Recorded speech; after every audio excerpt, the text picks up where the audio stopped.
Hello, I wanted to share with you guys my client screening process and how it's evolved over time.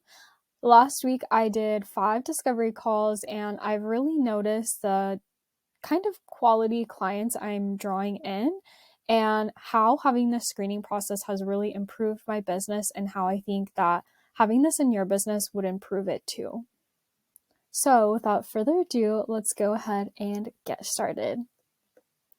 So, lead generation can bring in a lot of clients. And if you've been watching my channel and you're starting to get some traction with these methods, know that not all of them are aligned. Now, in my course, I do talk about trying to target those who are aligned, but inevitably, some people will fall through the cracks and get on your calendar who aren't an absolute ideal fit for your business. And so, here is how you can kind of screen them either pre-call or during the call.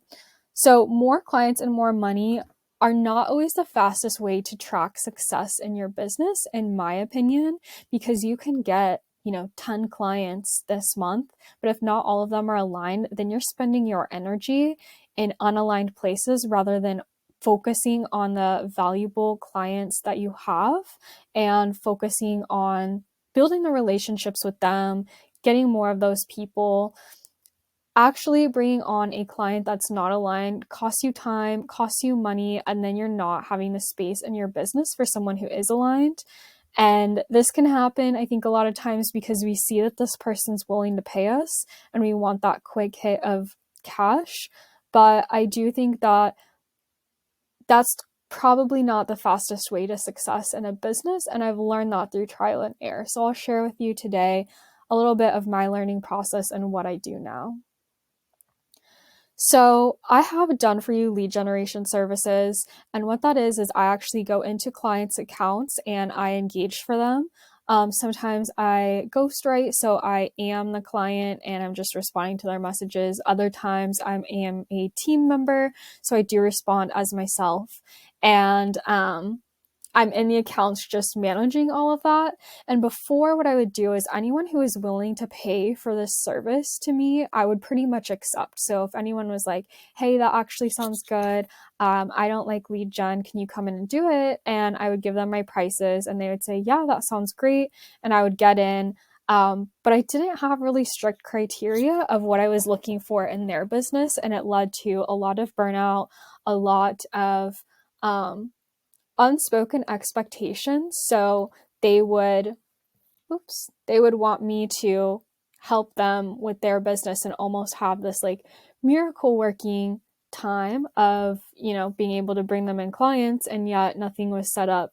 So that's why I actually developed a list and criteria for being able to participate in my done for you services. So I'll share this. Of course, everyone else has a different product or service that they're offering, but I'll share mine just to spark your interest a little and let you know the why behind why I chose these things. So my clients must have a lead magnet. And this is crucial because if I'm engaging in their DMs and I have nowhere to lead them to any free resource, that's a bottleneck, because a lot of times people aren't keen on, oh, okay, I just want, I know I want this product. And maybe that's true if it's low ticket, but if this is like a $5,000 coaching program, they probably want to see who you are first. They probably want to attend a webinar, have a free resource, maybe go to a free course or something like that. So that's why at this point in time, I do require my clients to already have a lead magnet in order to work with me, because what happens is if I jump in before that happens, then I am advising them to create a lead magnet, and that takes up time. I'm not able to do my job. They're frustrated. And so it's just a requirement across the board. So they also must have a profitable service that produces results. So yeah, it may be the first time running this particular service, but if they have a whole ton of client testimonials and they've done all these things, that's totally fine with me. But if someone is brand new to business and they have no social proof, it's very hard for me to sell that for them. And they need to kind of go in and do the work and get those first few clients and get the testimonials.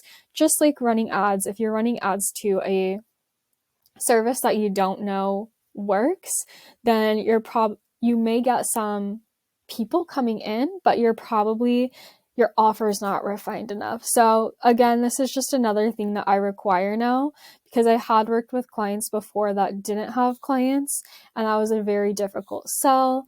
I had to have the person coming in, they weren't necessarily clear on what the client transformation was. So because I don't actually build out people's offers for them, this is something they need to have in place. So clients should be overwhelmed with messages about their offer, which sounds really weird, but I know if someone comes to me and they're saying, I don't have enough time in the day, I always have messages that are unread because I can't get to them, I know that they're going to appreciate my services because I'm actually able to get to those messages for them, and they won't have to worry about it. It won't be a bottleneck for them anymore. And that means they have messages coming in that I would be responding to. So I wouldn't have to be the one starting all these conversations. Instead, there are already a pool of leads for me to dive into. And as I am generating more leads, there is still that pool of interested parties. So I know that their service is in demand. They should be happy with the income independent of me. So despite what I do in their business, they should be able to keep it afloat. They should be at a good income level. And that just shows me that they're not in the desperate phase of like what I do is make or break for their business.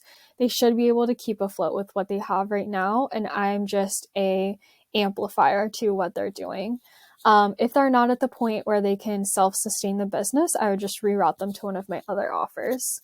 And clients should be looking for a long-term partnership and be realistic about the process. So I'm not looking to work with done-for-you clients who are just want an injection of leads and then kind of bounce out. Like I am looking for people who want to work with me for at least, 6 months, and that feels really good. And so by having all of this in place, it's led to more satisfied clients, the pressure not necessarily on me to run someone else's business, but instead be able to manage what's going on in their DMs and their social media accounts.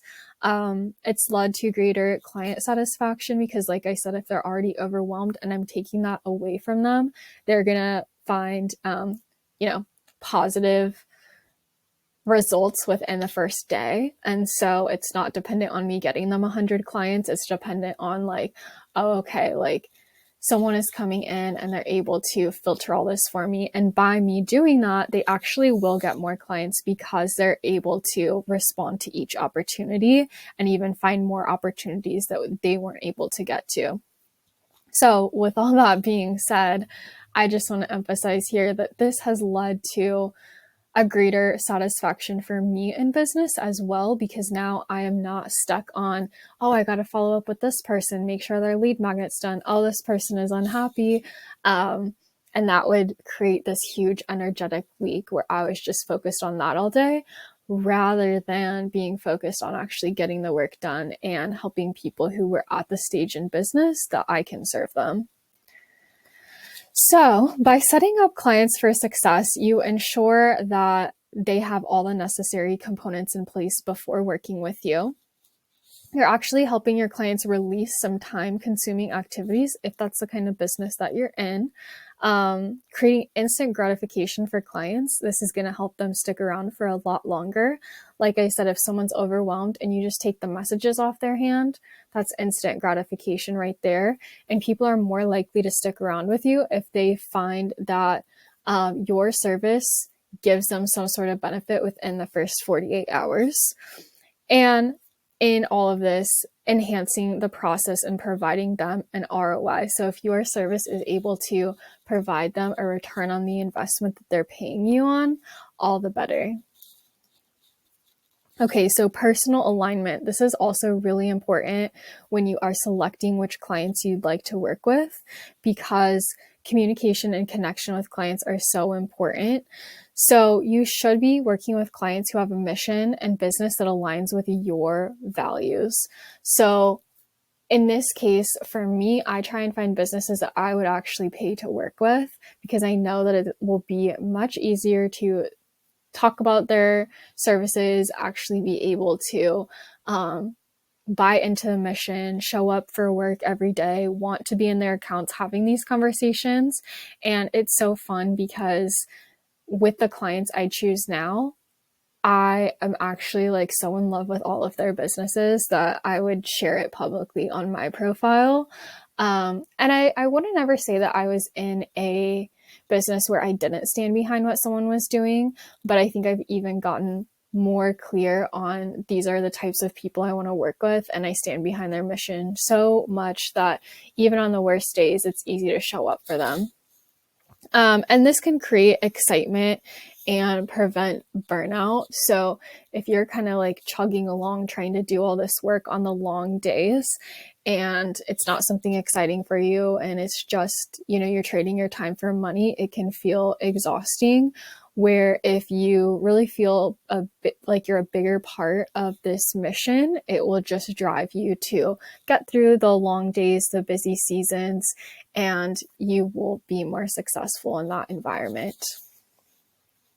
So avoiding unaligned expectations. So signing up an unaligned client can lead to a lot of client turnover.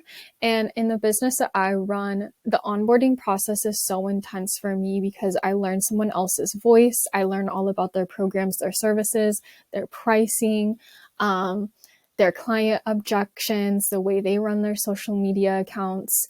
And so the less onboarding I have to do, the better. Being able to work in flow and actually know all of my clients leads to less time of me actually working, and it leads to less of a learning curve too. So as much as I can, I try and prevent client turnover. So being able to keep clients for a longer period of time is definitely in my best interest. It's also easier to find the right clients from the beginning than to sign someone, let them go, and then switch, because then you're going through the onboarding process twice.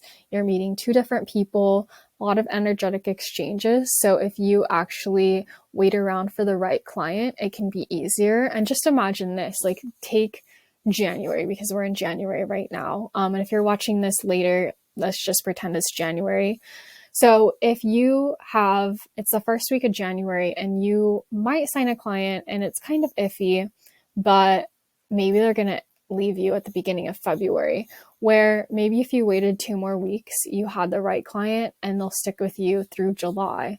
Like you would obviously rather wait around for the right client. And it's easy to see that in hindsight, which is a mistake that I've made. So that's why I'm talking about it. But it's easy to see that in hindsight, but by getting that quick client in that maybe isn't the right fit, you're just having to go through that whole process again the next month. And to me, that's no longer worth it. And I'm willing to wait the time because I know that there's clients out there for me. And for anyone in business, there is an abundance of clients out there for you. It's just finding that right match. Okay, so the next slide, I'm going to go ahead and talk about green flags for identifying the right client for you. So here is what I look for when I'm trying to decide, is this the right client for me? So green flag is a deep interest in your client's content. So before signing them, is this someone where you'd binge their YouTube channel? Is this someone where you could spend an hour on their Instagram and get a lot of value out of what they're doing? Would you actually attend their webinars? When you're looking at their program, would you actually go through this? I think those are really good questions. Willingness to recommend the client to others. So think about your closest circle of friends. Is the person that you're going to be working for someone that you'd recommend to these people? And if the answer is no, probably not the right person. But if the answer is yes, probably a person you'd want to work with. Personal experience buying or considering their services. So maybe you're a past client of theirs, or maybe you've actually considered buying their services. If you've seen them before, that is a really good green sign. Clear expectations and no rush to start. So I like to meet with someone and then maybe start a week, 2 weeks, even a month later. If someone's in this huge rush to start, that's not a green flag for me, because it shows that they are very desperate. It shows that they're not willing to wait for the right person. And again, with the clear expectations, like making sure that we're both on the same page and there's no unspoken expectations or weird energy in that way. Long-term working relationships with other clients. So if they have other people on their team, they've been around for a while, that's a really good sign. Clients' business is on an upward trend. So if they're growing month after month or they're in a growing season, that is a really good green flag. Your client also invests in their personal growth. So you can ask them, what programs are you a part of? What communities are you a part of? Most of the clients I work with, I found them because we are in the same community. So I know that they invest in their business already. And I find that to be a really good green flag. If I'm finding someone and we met not through that community, I will kind of ask them, like, who do you work with, whatnot, just to see, because if someone else isn't investing in their own business, they probably don't have that like personal growth mindset that I'm after. And it's fun because every single client that I'm working with, I know that they're investing in themselves too. And so we're just all helping each other. All right, shared community or shared interest, another green flag. Like I said, a lot of the clients that I end up working with, we're in the same communities together, and we have some sort of shared interest around personal growth, healing, self-development, business. And so if you could check all of these off, it's probably the right client for you. If some of these aren't fitting, you might want to reconsider not working with that person and waiting around for the client that fits all of these. And preventing burnout and providing quality of work. So you should feel proud of the work you provide. Loving what you do reduces the chance of burnout. Of course, you could still burn out loving what you do, don't get me wrong. But I think as you're first starting off, I would definitely recommend having 100% yes clients. I think that it makes the biggest difference in the world. And it's really helped me be able to turn from a freelancer who just felt super overwhelmed and overworked to someone who, it's okay if my day goes on a little extra because I'm so aligned with what I do. And I'm still, of course, practicing self-care and everything. But if I have to jump on for an hour on Sunday, it's not the biggest deal because I genuinely love it. All right, so now moving on to the importance of the discovery call.